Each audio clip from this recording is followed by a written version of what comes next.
Hello friends, welcome to the Decoded series once again. I am Ritesh Agarwal and I will be presenting a new topic today. Today we will be talking about Yemen civil war. Okay, Yemen civil war has been in news recently. Why? Because there is a UNICEF mission which recently claimed that 7 years of conflict has killed or injured at least 10,000 children. Okay, so either 10,000 children have been either killed or maimed because of the ongoing civil war in Yemen since 2014. ठीक है, तो Yemen में हालत बहुत ख़राब है.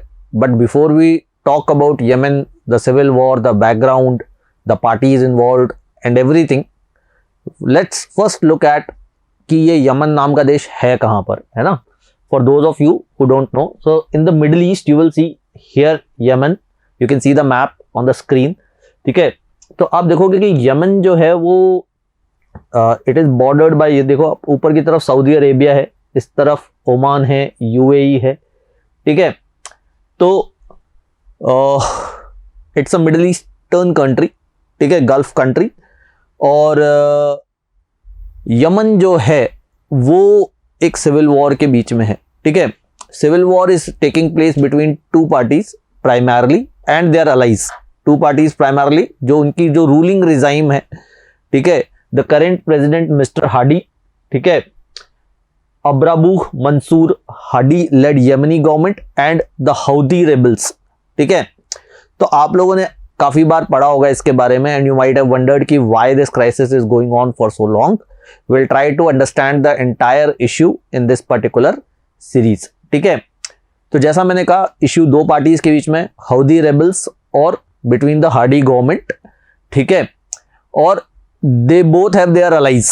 ठीक है, which has basically led this crisis to become a geopolitical crisis. ठीक है, क्योंकि और भी कंट्रीज इन्वॉल्व हो गई हैं इसमें, और भी पार्टीज इसमें इन्वॉल्व हो गई हैं.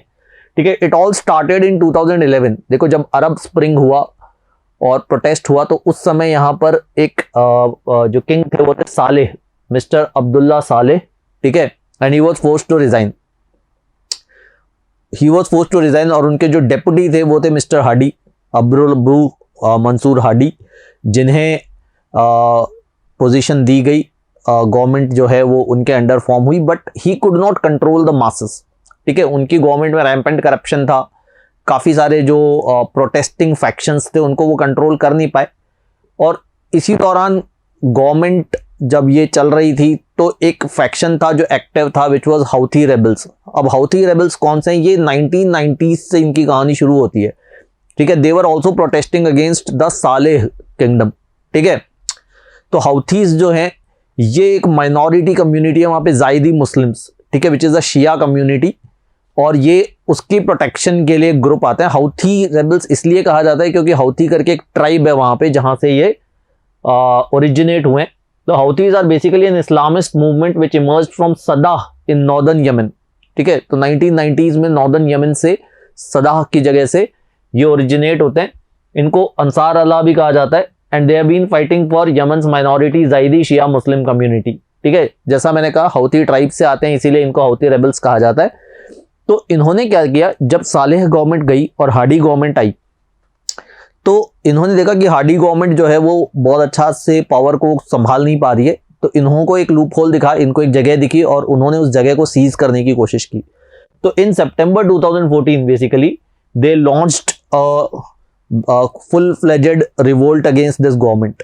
ठीक है, एंड बाई 2014 से लगभग इन्होंने प्रोटेस्ट करना, रिवोल्ट करना शुरू किया और 2015 तक they reached Aden which was the seat of the government. ठीक है, और जब ये इतना करीब आ गए, इन्होंने चारों तरफ से घेर लिया, तब the president decided to flee the country. He left the country and इसी दौरान एंट्री होती है सऊदी अरेबिया की. अभी सऊदी अरेबिया की एंट्री क्यों होती है? क्योंकि हाउथी रेबल्स के पास इतना पावर, इतना एम्यूनिशन, इतने वेपन्स कहां से आए? ठीक है, इट इज बिलीव दैट कि Iran supported Houthis and there is a conflict going on between Iran and Saudi Arabia, the traditional Shia Sunni conflict, where Iran is a Shia backed, Iran is backing Shias and Saudi Arabia is backing Sunnis. ठीक है, तो Iran Saudi Arabia conflict का proxy conflict बन गया यमनी civil war. ठीक है, तो यहाँ पे Houthis which was the Shia minority was backed by Iran and the ruling government, the Hadi government was backed by Saudi Arabia. तो सऊदी अरेबिया, यूएई, इन लोगों ने मिलकर के स्ट्राइक्स करनी शुरू की, ठीक है, एयर स्ट्राइक्स करनी शुरू की, जिसकी वजह से हाउदीज को पीछे हटना पड़ा। But Houthis are very strong in the northern areas, north Yemen, ठीक है। अच्छा, ये साहब वापस आ गए, हार्डी साहब, रिटर्न टू एडन इन सितंबर 2015, ठीक है, इनको सपोर्ट मिल गया सऊदी अरेबिया से, ठीक है। अच्छा, फिर क्या हुआ कि जो सालेह गवर्नमेंट थी, ठीक है, मिस्टर अमरुल्लाह सालेह, इन्होंने क्या किया, इन्होंने कोएलिशन बनाने की कोशिश की हाउतीज के साथ। इन्होंने 2016 में हाउतीज के साथ बनाया।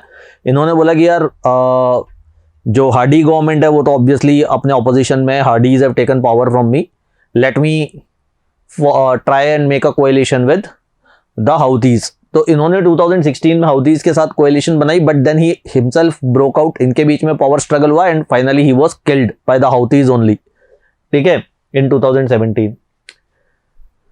तो ये सिविल वॉर कंटिन्यूअसली चलती रही, ठीक है, स्टेलमेट चलता रहा, कभी यहां से स्ट्राइक, कभी वहां से स्ट्राइक। 2019 में सऊदी अरेबिया की ऑयल फील्ड्स पे हाउतीज ने स्ट्राइक की, मिसाइल स्ट्राइक, ठीक है, जिसको हाउतीज ने रिस्पॉन्सिबिलिटी क्लेम की, but ultimately Saudi Arabia accused Iran of doing this, ठीक है।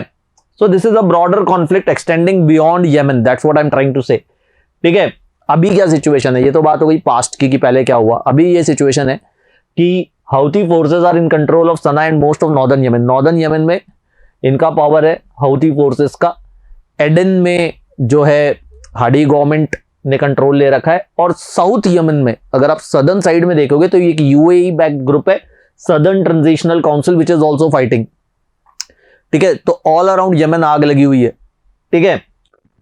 अच्छा, तो USA was also supporting the Saudi backed coalition, ठीक है। इस बीच में दो और पार्टी हैं, USA was also supporting the Saudi coalition, और उसके अलावा USA was also doing air strikes on Al Qaeda. अब यहां पर अल कायदा और इस्लामिक स्टेट भी एक्टिव है यमन में। तो जो अरेबियन पेनिसुला है, जहां पे अल कायदा के लोग ज्यादा थे, उन पे भी यूएस एयर स्ट्राइक्स कर रहा था, ठीक है। तो during the rule of during the term of Barack Obama and Donald Trump ये सब चीजें चल रही थी। But once Joe Biden came into power, Joe Biden ने सबसे पहला काम किया कि भैया यमन क्राइसिस से हमें कुछ लेना देना नहीं है, we want to end the Saudi government coalition. So he ended the coalition. One of the first key foreign policy decisions that Joe Biden took was to end the US support for Saudi Arabia 6-year long war on Yemen. He halted weapon sales to Saudi Arabia. हम Saudi Arabia को weapons भी नहीं देंगे। Appointed a special envoy for Yemen and removed the Shia Houthi rebels from the list of foreign terrorist organizations. So basically उन्होंने कहा हमें कोई लेना देना है नहीं, ठीक है। This war has been gone on for so long and ultimately हो क्या रहा है, when this entire political or let's say terrorism drama is taking place, तो अल्टीमेटली आम जनता वहां पर त्राही त्राही कर रही है। It has resulted into a humanitarian crisis, ठीक है। जो हमने बात की कि 10,000 बच्चे या तो मरे जा चुके हैं या अपंग हो चुके हैं, that is just one glimpse of what is happening there. क्योंकि सऊदी अरेबिया ने वहां पे सप्लाईज ब्लॉक कर दी है, ना वहां पे खाना जा पा रहा है, ना वहां पे मेडिसिन जा पा रही है, कॉलेरा फैला हुआ है, ठीक है। तो I mean, it has resulted into absolute crisis वहां पर। हर तरह की परेशानियां वहां पर लोगों को हो रही है। People are fleeing here and there, ठीक है। So it has resulted into a humanitarian crisis. That's why the UNICEF mission came up with this report that 10,000 children have been killed in the last 7 years and the world should do something about it. So I thought that we must know about the background of this entire crisis, which has involved multiple powers. I mean, this involved Saudi Arabia, this involved UAE, this involved USA, this involved Iran, and obviously the internal groups in Yemen, ठीक है। तो आज हमने इसके बारे में बात की और next week will talk about some other issue. Till then take care, goodbye and keep reading.